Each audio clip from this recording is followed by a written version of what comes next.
Hey, eighth graders, we're starting in on that new chapter. This one's going to be about um, solving equations when we have exponents. And so we're going to start with our lesson on perfect squares, square roots, and equations. We've had a little bit of an introduction to this. We're just going to continue on uh, with those topics. So we've talked a little bit about perfect squares. We're going to go back over those. Your perfect squares are when you square a number. So like 1 squared equals 1. Um, we have talked in class about how you really should have your perfect squares to 12 memorized. It's going to make math class much easier. 6, 7, 8, 9, 10. But then it also makes it easier if you can figure out up to 15.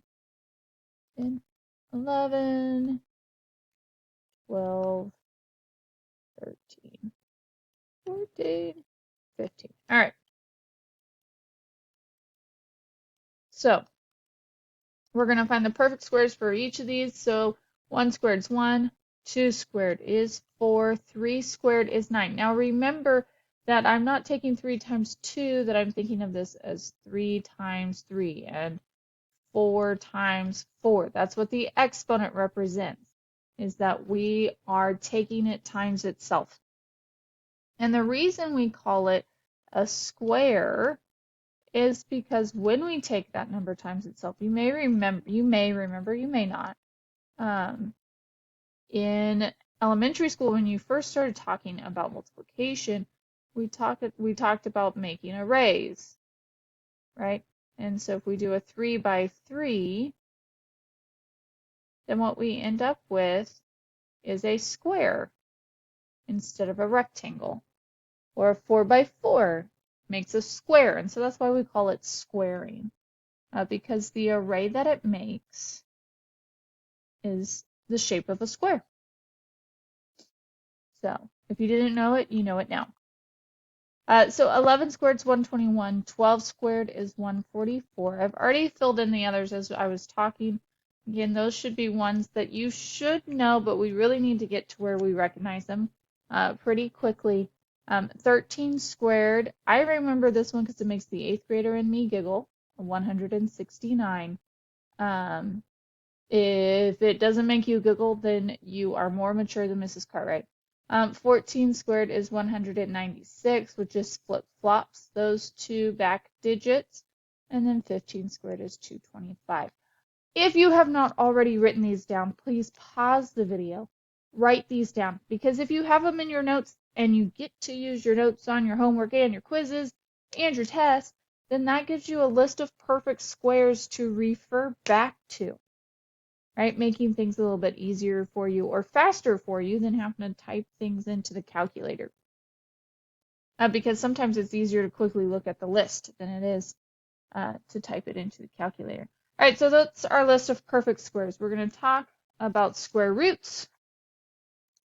Square roots, we talked about how our symbol for the square root looks like this. It's like a check mark on our division symbol.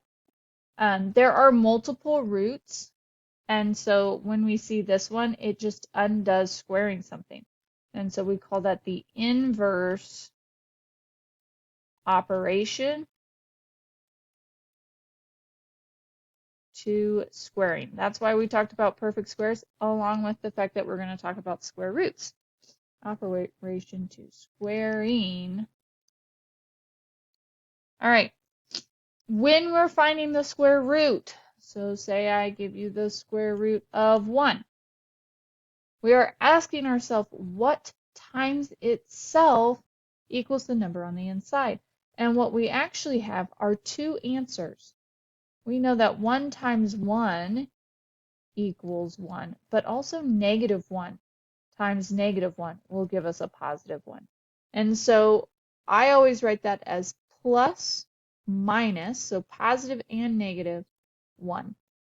When you're typing it into Math Excel, it's going to want, in either order, but 1, comma, -1, or -1, comma 1. Both of those will be proper answers. Just don't forget the comma. If you don't put the comma, it's going to read it as -11 or 1 minus 1, depending on how you typed it, right? So we're asking ourselves, so if I put something like the square root of 9, I ask myself, what times itself equals 9? If I have my notes nearby, I can look at my list of perfect squares and see that the 9 is equal to 3 squared. And so then I know that square root of 9 is plus or minus 3. Because both the positive and the negative, when I multiply them by themselves, I get a positive 9.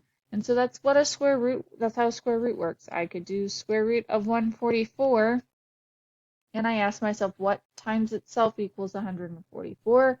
Well, we know it's 12, and then we put our plus or minus in front of it, or we say 12, comma, -12, right? Either way, that's how we give an answer. When we're talking exact answers, this is what we're talking about. So when we're just doing square roots or algebra problems, this is what we're looking for. When we start getting into real world situations, we have to think, does the negative make sense for our situation, or should it just be a positive answer? And we'll talk more about that in our next video. So this video is just introducing you to perfect squares and square roots. In the second video, we're going to talk about solving equations that have squares. So I'll see you there.